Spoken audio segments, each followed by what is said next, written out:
Welcome to Suman TV. ప్రస్తుతం మనం ఉన్నాము వనపర్తి జిల్లా పెద్దగూడెం గ్రామం దగ్గర. సుమన్ టీవీ ఇక్కడికి రావడానికి కారణం ఏంటో తెలుసా? తనకంటూ అక్షరం ముక్క రాకపోయినా చక్కగా పాటల్ని కడుతూ ఆ పాటల్ని పాడుతూ తెలుగు రాష్ట్రాల్లోనే ఎంతో మంచి పేరు సంపాదించుకున్న కొండయ్య ఇంటి దగ్గర ప్రస్తుతం మనం ఉన్నాము. ఒక సాధారణ గొర్రెల కాపరిగా తన జీవితాన్ని కొనసాగిస్తూ తనకి ఊహకి తట్టినవి అలాగే తన ఆలోచనల నుంచి పుట్టిన ఎన్నో పాటల్ని తను పాటల రూపంలో వాటిని ఒక మ్యూజిక్ కడుతూ అలాగే ఆ పాటలను చక్కగా పాడుతూ మంచి మంచిగా వీడియోస్ చేస్తూ ఎంతోమంది అబ్బాయిలను సంపాదించుకున్న సంగతి అందరికీ తెలిసిందే. అయితే ఒకసారి తన ఇల్లు ఎలా ఉంది, అసలు తను ఎలా ఉంటారు, తన ఫ్యామిలీ కానీ చుట్టుపక్కల వాళ్ళందరూ కొండయ్య గురించి ఏం మాట్లాడతారని ఇక్కడికి వచ్చి తెలుసుకుందాం అనుకున్నాం. అందుకే ఇక్కడ మేము వాళ్ళ ఇంటి దగ్గరికి వచ్చేసాము. ఇదే కొండయ్య వాళ్ళ ఉండే ఊరంట. అయితే దాంతోపాటుగా ఇవన్నీ కొండయ్య వాళ్ళ మేకలే, గొర్రెలన్నీ కూడా ఇంకా చాలా ఉన్నాయి, బయటికి వెళ్ళే మేతకి వస్తాయని అంటున్నారు. అండ్ ఒకసారి వాళ్ళ ఇంట్లోకి వెళ్ళి, కొండయ్య కూడా ఇంట్లోనే ఉన్నారు, ఒకసారి వెళ్ళి పలకరిద్దామా? నడిసేటి దారిలో నా పోయేటి తోవలోన, నడిసేటి దారిలో నా పోయేటి తోవలోన.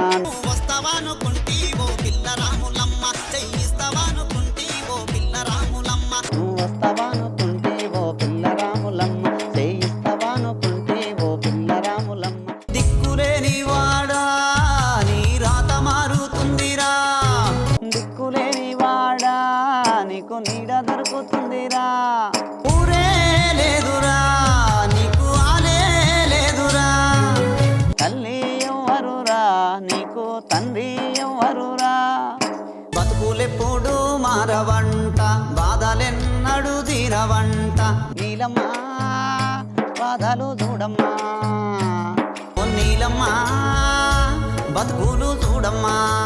నమస్కారం. నమస్తమ్మా. చాలా సంతోషం కలిసినందుకు, మాట్లాడినందుకు. మీ ఇంటి చుట్టుపక్కల చూసాను, ఎంత అందంగా ఉందో తెలుసా.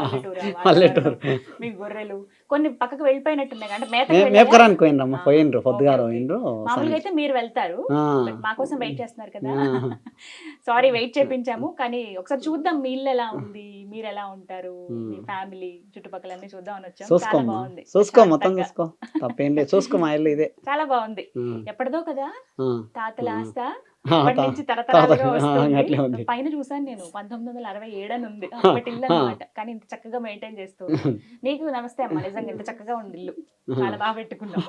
పిల్లలు, ఇద్దరు పిల్లలు, కొడుకు బిడ్డమ్మ.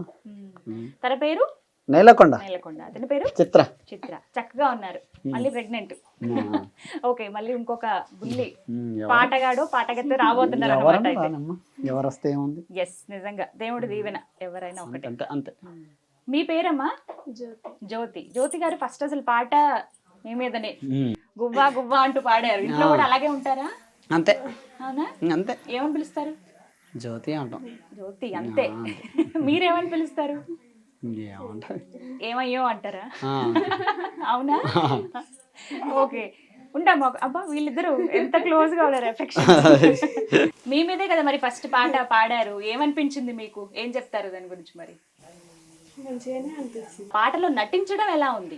చెప్పకుండా పోయినా పాట షూటింగ్ అజయమ్మ అందమైన గువ్వవే అని అట్లా. అందమైన గువ్వవే నీవు ఎందుకు అలిగినవే, నువ్వు మనసురాలా గువ్వవే నిన్నెవ్వరు అన్నారే, ఇట్లా 2 చేతులు ఇట్లా కూకుంటది అంతే. ఎక్స్ప్రెషన్ క్యూట్ గా బాగుంటది. అండ్ మీ ఇంట్లో నేను ఒకటి గమనించాను, అంబేద్కర్ గారి ఫోటో ఎందుకు పెట్టుకున్నారు? ఈ రోజు ప్రజలు అంతగానో 5 ఏళ్ళకు ఒక్కసారి మారిపోయే మహానుభావుడు ఆయన వంచినందుకే ఈ రోజు రాజ్యం ఇంత బాగుంది కదమ్మా. అట్లా అభిమానం. అవునా? నిజంగా గ్రేట్. మీకు నిజంగా నేను సాల్యూట్ చేస్తాను. చాలా మంది ఇళ్లలో యాక్సెప్ట్ చెయ్యరు, ఏదో ఆఫీసెస్ లో చూస్తాం కానీ పర్టికులర్ గా ఇంట్లో అంబేద్కర్ గారి ఫోటో పెట్టుకోవడం నాకు చాలా సంతోషంగా అనిపిస్తుంది. హ్యాట్స్ ఆఫ్ చెప్తాను. మీకు నిజంగా గ్రేట్. మీ వారు సపోర్ట్ చేస్తున్నాం. మీరు కూడా ఇన్ని పాటలు పాడారు, ఎంతమంది అభిమానులు, మీ వారి ఫ్యాన్స్ అందరూ ఏం చెప్తారు మరి? ఇంత మంచి లైఫ్ ఒక రకంగా చెప్పాలంటే, కానీ చాలా సింపుల్ గా ఉన్నారు. ఏం చెప్తారు మీ వారి గురించి? చిన్నగా నవ్వుతారు అంతే కదా, జ్యోతమ్మ నవ్వే. సపోర్ట్ చేస్తుందా బాగా? చూడమ్మా, సపోర్ట్ అని ఆయన పిల్లలు ఇంటికాడ కదా, అదే నిజంగా వాడికే, ఇంకా నాకెందుకు సపోర్ట్. ఇదే ఇది సపోర్టే అన్నా. వీడికే అసలు నువ్వు వెళ్ళి చక్కగా షూట్లు చేయాలి, పాటలు పాడాలి అన్నా నా పని అదే అక్కడ.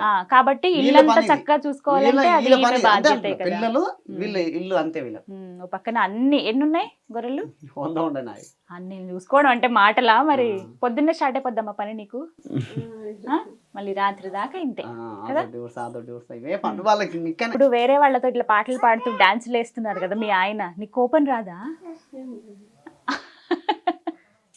ఏం లేదా? ఎందుకని ఏం లేదు, కోపం వస్తుందిలే.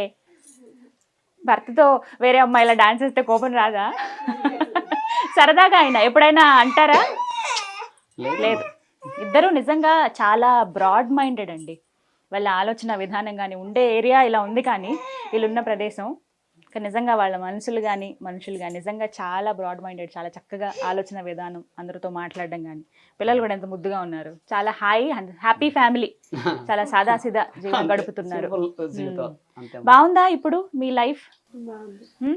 ఎవరన్నా ఏమైనా అంటారా, ఎందుకు మీ ఆయన అలా పాటలు పాడతాడు, చక్కగా ఇంటి దగ్గర ఉండొచ్చు కదా, గొర్రెలు కాసుకోవచ్చు కదా, ఇది చాలు మనకి, ఎందుకు ఆ టీవీలు అవి ఇవి అని అంటారా ఎవరైనా మీతో? ఏం చెప్తారు వాళ్ళకి సమాధానం? వాళ్ళు ఎదురుగుండే చెప్పినా చెప్పకపోయినా ఇప్పుడు చెప్పండి కెమెరా ముందు.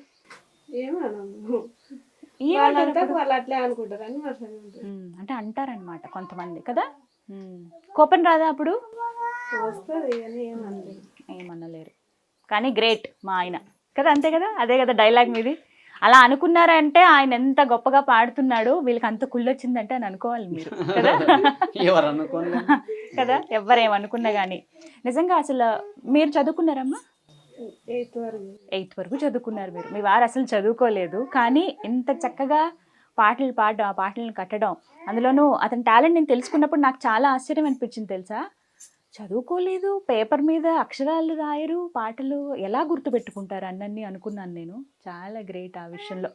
మీకు ఏమన్నా కోరుకుందా మీ వారి విషయంలో? అంటే మా ఆయన ఈ స్థాయిలో ఉండాలి, ఈ పొజిషన్లో ఉంటే నాకు చూడాలని ఉందని కానీ లేదా? ఏం లేదు, ఆయన ఏం చెప్తే అది, ఆయన ఏం అవ్వాలనుకుంటే అది. సూపర్ అమ్మ, నువ్వు ఆ సపోర్ట్ నువ్వు ఎప్పుడు ఇస్తూ ఉండు. చక్కగా ఆయన వెళ్ళి విజయాలు సాధించుకుని వస్తారు. మేబీ చిన్నప్పటి నుంచి తను చాలా కష్టాలే పడ్డారు. ఆ లైఫ్ ఇప్పుడు సంతోషంగా ఉంటారని మనస్ఫూర్తిగా కోరుకుంటున్నానండి. చాలా సంతోషం, చక్కగా ఇన్వైట్ చేశారు లోపలికి. మీ ఇల్లు కూడా బాగుంది, ప్రశాంతంగా 3-4 గదులు ఉన్నాయి కదా, హ్యాపీగా. ఎస్, 5 గదులు ఉన్నాయి. ఒక పక్కంతా బియ్యం, అవి బస్తాలన్నీ వేస్తున్నాయి. ఎస్, ఒక పక్క చక్కగా. నాకైతే అట్రాక్షన్ ఇదే, అంబేద్కర్ గారి ఇదేంటి, అది G24 క్యాసెట్ రిలీజ్ అయినప్పుడు అప్పుడు కదా ప్రైజ్ ఇచ్చిందమ్మా. ఆంధ్రజ్యోతి, అక్కడ ఆంధ్రజ్యోతి పేపర్ కట్ అలా ఉంచుకున్నారు. Nice nice. సో ఇవన్నీ అప్పటి ఫొటోస్ అన్నమాట. వావ్, చాలా చక్కగా ఉంది. గుర్తుగా పెట్టుకున్నారు. ఇంకా గొంగళ్ళు మన ఇంట్లో కామన్ గా ఉంటాయి కదా, తలపాగా కట్టుకునే టవల్స్, గొంగడి, కర్ర, ఇవన్నీ కామన్ గా ఉంటాయి. ఒక క్వశ్చన్ అమ్మా, ఇట్లా మామూలుగా హస్బెండ్ అంటే సినిమాకి తీసుకెళ్లడం, అక్కడ ఏమైనా కోరికలు అడుగుతారు, మీరు అలాంటివి అడుగుతారా ఆయన్ని? సినిమాకి ఎప్పుడైనా వెళ్ళారా? అదేమన్నా పాపమా? ఏమో మా వెళ్ళలేదు, మా పని మాకుంటది కాబట్టి మేము వెళ్ళలే. అంతే, సినిమాలు ఏం అవసరం లేదు. టీవీ ఉందా మీ ఇంట్లో? Cell phone. ఇంట్లో టీవీ లేదా? చూడమ్మా మేము ఎక్కువ. మరి మీకు ఎలా టైం పాస్ అవుతుంది? సెల్ ఫోన్ అంతే అంతే. నేను సెల్ ఫోన్ చాలు, ఇంకా టీవీ అవసరం. చక్కగా ఫోన్ లోనే మీ వారు కనిపించేస్తూ ఉంటే ఇంకా మీకు టీవీ ఎందుకు కదా. నెక్స్ట్ మీ వారు టీవీలోకి వెళ్తారు, అప్పుడు టీవీ కొనుక్కుని చక్కగా టీవీలో చూడండి కదా. అండ్ మీతో ఇంకా నేను చాలా పాటలు పాడించుకోవాలి, చాలా మాటలు మాట్లాడుకోవాలి. మరి నడిసేటి దారిలో నా పోయేటి తోవలో నాను వస్తావానుకుంటే ఓ పిల్ల రాములమ్మ, చేయిస్తావానుకుంటే ఓ పిల్ల రాములమ్మ.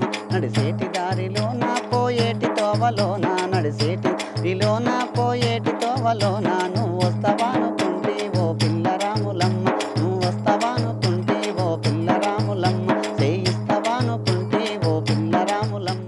బాధలెన్నడు తీరవంట, బతుకులెప్పుడు మారవంట, బాధలెన్నడు తీరవంట, నీలమ్మా బాధలు చూడమ్మా, ఓ నీలమ్మా బతుకులు చూడమ్మా. బతుకులెప్పుడు మారవంట, బాధలెన్నడు తీరవంట, నీలమ్మా బాధలు చూడమ్మా, ఓ నీలమ్మా బతుకులు చూడమ్మా.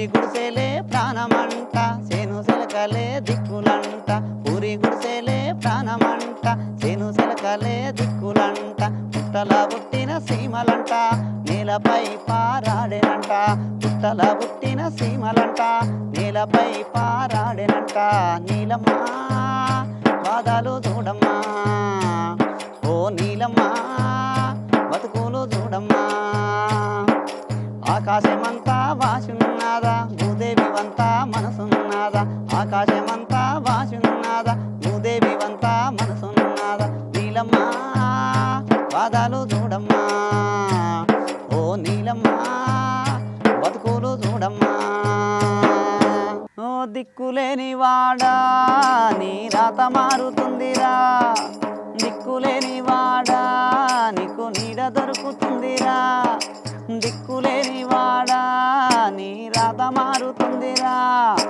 దిక్కులేని వాడా నీకు నీడ దొరుకుతుందిరా ఊరే లేదురా నీకు ఆలే లేదురా ఇల్లే లేదురా నీకు భూమే లేదురా తల్లి ఎవ్వరురా నీకు తండ్రి ఎవ్వరురా దిక్కులేని వాడా నీ రాత మారుతుందిరా దిక్కులేని వాడా నీకు నీడ దొరుకుతుందిరా ఊరే లేదురా నీకు ఆలే లేదురా ఇల్లే లేదురా నీకు భూమే లేదురా తల్లి ఎవ్వరురా నీకు తండ్రి ఎవ్వరురా తల్లి ఎవ్వరురా నీకు తండ్రి ఎవ్వరురా దిక్కులేని వాడా నీ రాత మారుతుందిరా దిక్కులేని వాడా నీకు నీడ దొరుకుతుందిరా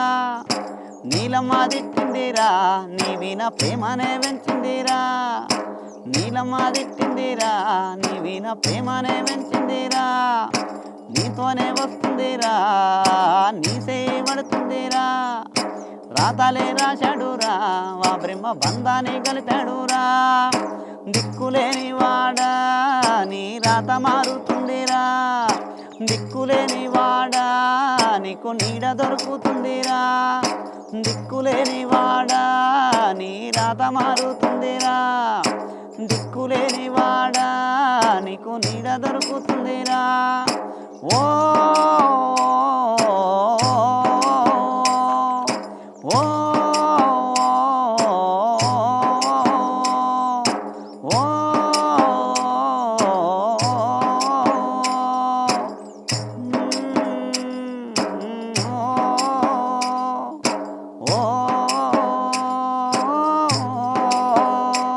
కొండయ్య ఫ్రెండ్స్ వాళ్ళతో మాట్లాడదాం ఒకసారి. ఓకే, ఎలా అనిపిస్తుంది మీకు? కొండయ్య ఎంత పెద్ద స్టార్ అయిపోయారు. ఏంటంటే కొండ చదువులే యాది లేదు, అందుకొరకు చదివి ఒక ఇంటర్వ్యూ చేసినా 10 చేసినా ఎంత చదివినా మంచిగా రాసుకుని మంచిగా కూర్చొని ఉత్తరకు డబ్బులు వచ్చు. ఏంటంటే ఆ కొండ ఈ కొండ తిరగడం, గొర్రెల కాసడం, వాళ్ళు ఫస్ట్ యాదవులు కష్టపడి కష్టజీవి బతికి ఇది చిన్నగా ఉన్నప్పటి నుంచి కష్టపడి వాళ్ళ తండ్రి కానీ తల్లి కానీ అందరి కష్టపడ్డా కానీ ఆయన పెరిగాడు. అంద తర్వాత ఆయన మంచి చేతికి వచ్చినాక ఈ గొర్రెల గిర్రె తెచ్చుకొని ఆ కొండ మెల్లగా పాట పాడుతున్నాడు సంకటేసుకొని. ఆ నుంచి ఒక్కొక్క మెట్టు తిరుపతి కొండ మెట్టు ఎక్కిండు అట్లా ఎక్కుతున్నాడు. అబ్బా, మంచి మాట చెప్పారు. తిరుపతి కొండ మెట్లు ఎక్కినట్టు ఆ శిఖరానికి చేరాలి. ఇంకా ఇప్పుడు ఏంటంటే ఘంటసాల బాలసుబ్రహ్మణ్యం 45,000 పాటలు పాడింది అనుకో, ఇది వెనక అదృష్టం ఉంటే కూడా అది పట్టకూడదు పాట పాడతాడే అనుకుంటాం. నిజంగా మంచి మాట అన్నారు. మీ పెద్ద ఆయన మీ నోటి దీవెన. మరి బాలరాజు గారు ఫ్రెండ్, మీరు చిన్నప్పటి ఫ్రెండ్, తమ్ముడు అన్ని మీరే, ప్రతిదానికి చేతి సాయంగా ఉన్నారు. వచ్చి ఇట్లా షేర్ చేసుకుంటాడు. తమ్ముడు పాట సీడీ చేద్దాం, ఈ సినిమా చేద్దాం, ఇలా చేద్దాం అని ఎప్పుడున్నా ఒక సొంత అన్నలాగా. ఎప్పుడన్నా బాధపడ్డా ఏదన్నా పాట విషయంలో ఏమన్నా కానీ? అంటే కొంత మేడం ఏదన్నా ఇట్లా ఇబ్బందులు అవుతుంటే వచ్చి చెప్పేస్తాడు, మళ్ళీ చదువుకుంటాడు మేడం. ఒక్కడే ఆయనకు వెనక లేరు ముందర లేరు, ఎవరు సపోర్ట్ లేదు ఆయనకు. ఒక్కడే నిడుగుపోతా ఉంటాడు, వస్తుంటాడు. జరుగుతుంటాయి మేడం ఒడదడుపులు అనేది జరుగుతుంటే ఆయన దాటుకుంటూ వెళ్తా కానీ ఆపనని అంటాడు. నా పాట ప్రపంచానికి వెలుగు కావాలి తమ్ముడు, పైసల కోసం దీనిల కోసం కాదని అంటాడు. ఎన్నో పేపర్లు ఎన్నో టీవీలు వచ్చినాయి, ఎంతో ముందుకు సాగుతున్నాడు మేడం. మరి మీరు ఎప్పుడు చెప్పలేదా ఎందుకు ఇంత ఇబ్బంది పడతావని కానీ? మా ఇద్దరు ప్రయాణం మేడం, ఒకటి చిన్న బాధ, తమ్ముడు అంటే అన్న అంటాడు, ఇది అంటే అంతే, ఇంకా నీ పట్టుదల అంటాడు అంతే, వదిలేస్తాడు, నీ ధైర్య సాహసమే చాలా అని అంటాడు. ఇంకా అంతగా తప్ప మీకేమి ఇష్టం ఈయన పాటల్లో? నాకు చాలా అన్ని పాటలు అంటే ఇష్టం మేడం. అందరికీ అన్ని పాటలు ఇష్టమేనా? మా ఊరి అయినా నేను కూడా ఇదే ఊరు నాది, ఇదే ఊరు. చాలా మంచిగా వాడతాడు, చాలా మంచిగా ఉంది. కానీ ఇంకా ఇప్పుడు చదువు లేదు, చదువుకోసరికి మేము బాధపడుతున్నాం. లేకపోతే ఏంటండి అదే, ఇంతమంది అభిమానులు చదువుకున్న వాళ్ళకి కూడా లేరు అసలు. లేదు కానీ మంచిగా వాడతాడు, గొంతు వాయిస్ గీసు మంచిగా ఉంది. ప్రతి పాట మేము రోజు చూస్తూనే ఉంటాం.